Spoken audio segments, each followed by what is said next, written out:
Hola, bienvenidos a su video semanal. Para esta ocasión tenemos un tema de interés general para todos, la sinapsis. Este trabajo ha sido desarrollado por Angie Natalia Pérez, Leandra Joana Naya, Maribel Porras y quien les habla, Limbania María Manulanda Vanegas. Bueno, empezamos por contarles que el sistema nervioso contiene innumerables conexiones.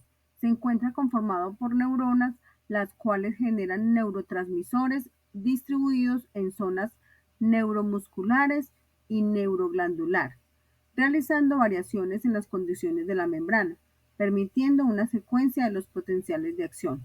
La integración de diferentes componentes aseguran una óptima comunicación entre el sistema nervioso y el resto del organismo. Potencial de membrana. Se refiere al potencial eléctrico de reposo, equilibrio y generador que constituye la membrana. El potencial eléctrico de las membranas de las células neuronales se da gracias a la permeabilidad selectiva de algunos iones cargados. Estos son permeables a un gran número de iones inorgánicos e impermeables a proteínas y a iones orgánicos. A través de la bomba de iones, la membrana mantiene una carga constante de iones inorgánicos en la célula. Extrae sodio del interior de la célula y lleva iones de potasio también al interior. El potencial de reposo. Las membranas celulares cuentan con un potencial eléctrico el cual se encuentra diferenciado, negativo en el interior y positivo en el exterior. El potencial de equilibrio. En este existen dos fuerzas pasivas que se encargan de mantener el equilibrio entre sodio y potasio. Cuando estas dos fuerzas, la química y eléctrica, son iguales, se da este potencial.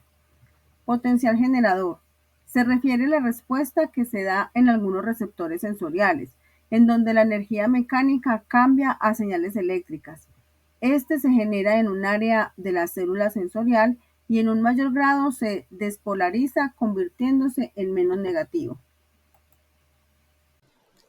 Potencial de acción. Las neuronas se comunican a través de la producción de impulsos eléctricos denominados potencial de acción.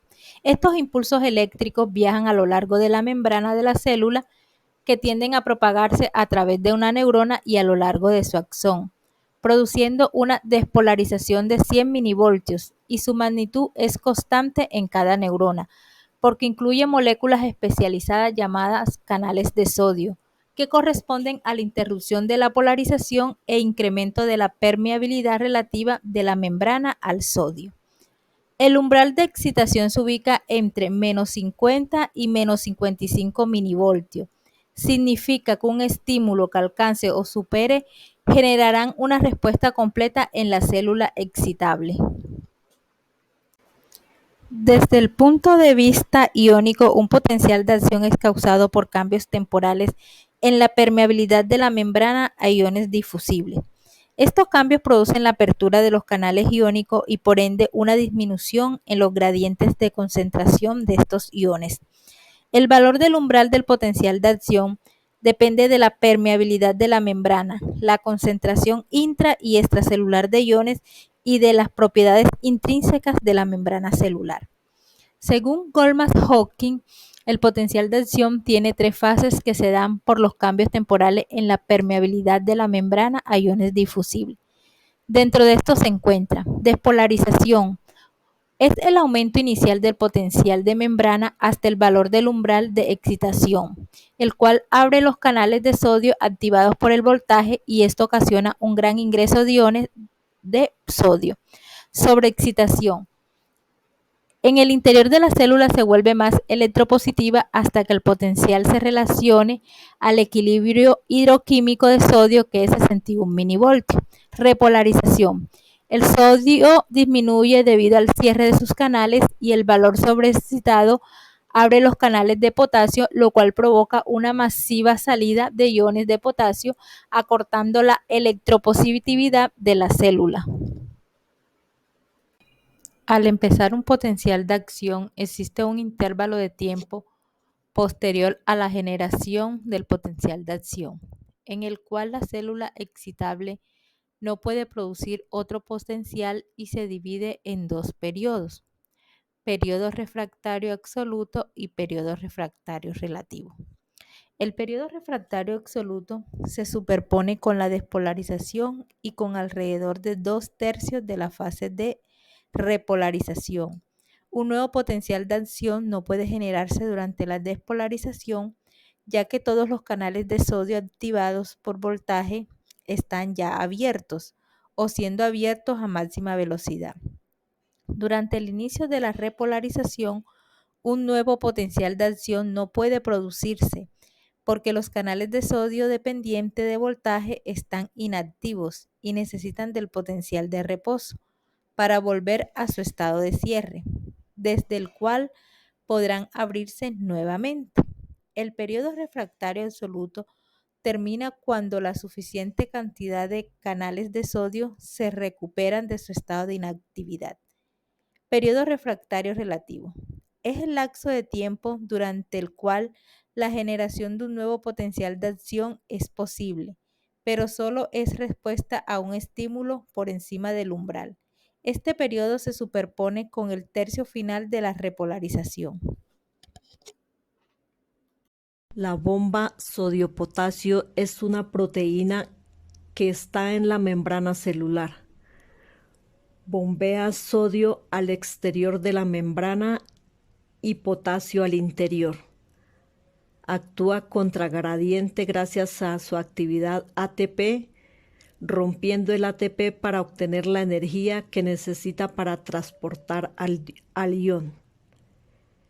La bomba es uno de los mecanismos de conducción iónica que transporta proteínas incrustadas en la membrana y se regulan por medio de las señales eléctricas, activándose por voltajes eléctricos o por la unión de sustancias químicas. Mediante el gasto de una molécula de ATP, bombea 3 de sodio hacia el exterior y 2 de potasio hacia el interior. Gracias a este proceso, el exterior de la membrana es positivo respecto al interior de la membrana. A esta diferencia de potencial eléctrico se le denomina potencial de membrana. Este mecanismo de conducción iónica pueden ser activos o pasivos según la necesidad de aporte de energía. El mecanismo de la bomba es el único que sí requiere de energía.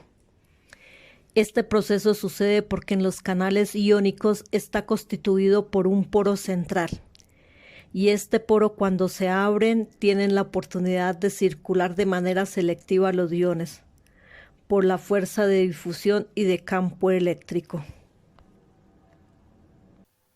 Ahora exploraremos uno de los conceptos fundamentales en neurofisiología, la ley del todo o nada. La ley del todo o nada se refiere a cómo nuestras neuronas, las células básicas de nuestro sistema nervioso, funcionan cuando se trata de transmitir señales eléctricas. Cada neurona tiene un umbral de excitación. Esto significa que un estímulo debe ser lo suficientemente fuerte como para cruzar ese umbral y desencadenar una respuesta. Cuando el estímulo supera ese umbral, la neurona responde de una manera muy interesante. La respuesta es todo o nada, lo que significa que la neurona dispara un potencial de acción a su máxima amplitud. No importa cuán fuerte o débil sea el estímulo, la respuesta siempre es la misma. Esta ley es fundamental para la comunicación entre las neuronas y cómo nuestro cerebro procesa la información. Así que la ley del todo o nada nos dice que una vez que una neurona se activa, su respuesta es completa, sin importar la intensidad del estímulo. Esto es esencial para entender cómo funcionan nuestras neuronas y cómo se transmiten las señales en nuestro sistema nervioso. Sumación espacial. Es la integración de potenciales posinápticos que ocurren en distintos lugares, pero casi al mismo tiempo. Es decir, es el resultado de la acumulación de neurotransmisores liberados por varios bulbos terminales presinápticos. Las dendritas y el cuerpo celular de la membrana presentan receptores en muchos sitios de la membrana, por lo que se pueden generar muchos estímulos débiles en diferentes sitios de la membrana a la vez.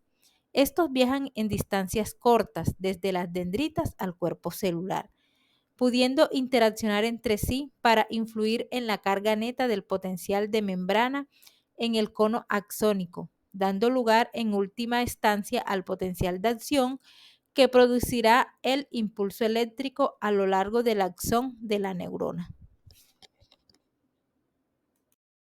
Sumación temporal es la conexión que ocurre entre dos o más neuronas al mismo tiempo, creando sinapsis excitatoria en una región específica del cuerpo de una neurona, creando de esta manera un potencial de acción. Este proceso siempre ocurre en el mismo sitio de la neurona, y lo único que varía es el tiempo en que llegan los impactos de los potenciales de acción, cuando son transmitidos por la terminal sináptica del cuerpo neuronal.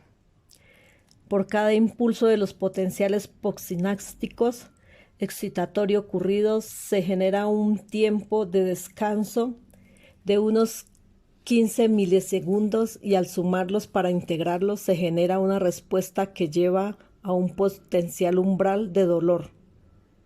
Esto depende del nivel causado por el dolor producido. En resumen, la sumación temporal es la liberación del número de neurotransmisores por una misma terminal nerviosa a nivel de la médula espinal, que emite una intensidad dolorosa de acuerdo al dolor expuesto. En la actualidad se usa para bloquear dolores postquirúrgicos. La sinapsis es la estructura funcional y el proceso fundamental que permite la comunicación entre las neuronas en el sistema nervioso. Se refiere al punto de conexión o unión entre dos neuronas, donde se transmiten señales eléctricas y químicas. La sinapsis se compone de varias partes claves.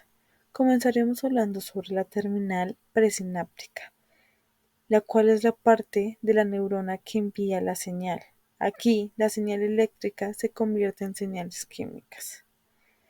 Segundo, tenemos el espacio sináptico, el cual es el espacio entre la terminal presináptica y la neurona postsináptica. Aquí se liberan neurotransmisores. Seguiremos hablando sobre los neurotransmisores, los cuales son sustancias químicas liberadas en la sinapsis que transmiten la señal de una neurona a otra. Los neurotransmisores se unen a receptores en la neurona postsináptica. Cuarto, tenemos la terminal postsináptica, la cual es la parte de la neurona receptora donde los neurotransmisores se unen a los receptores y desencadenan una respuesta eléctrica en la neurona postsináptica. El proceso de la sinapsis implica la liberación de neurotransmisores desde la terminal presináptica en respuesta a un potencial de acción. Estos neurotransmisores cruzan el espacio sináptico y se unen a los receptores en la neurona postsináptica. Esta unión desencadena un potencial de acción en la neurona postsináptica si el umbral de excitación se alcanza.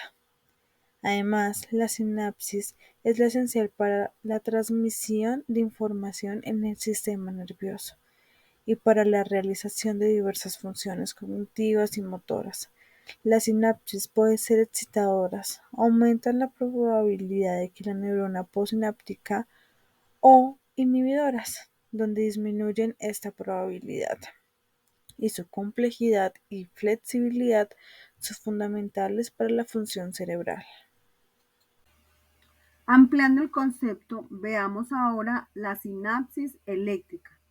Para este caso se hace necesario que dos células sean de un mismo tamaño aproximadamente y deben de estar unidas por una resistencia eléctrica baja, lo cual generan impulsos entre células sin interrupción. Estas células vistas de forma eléctrica se encuentran enlazadas por uniones comunicantes, las cuales se pueden encontrar en el músculo cardíaco. En este se da un proceso de comunicación de una célula a otra mediante el potencial de acción, consiguiendo que el miocardio se contraiga. Asimismo, funciona en otras áreas del cuerpo, como el útero, por ejemplo, Para este caso se da una contracción continua de los músculos lisos, haciéndose muy fuerte, ayudando así en el trabajo de parto. Las funciones de estos canales comunicantes se encuentran en diferentes áreas del encéfalo. Sinapsis química. En este tipo de sinapsis, la comunicación es unidireccional. Se da en la liberación de neurotransmisores químicos a través de los botones terminales. Necesitan que la hendidura sináptica se encuentre muy estrecha y que la liberación química se realice cerca de las proteínas receptoras en la membrana.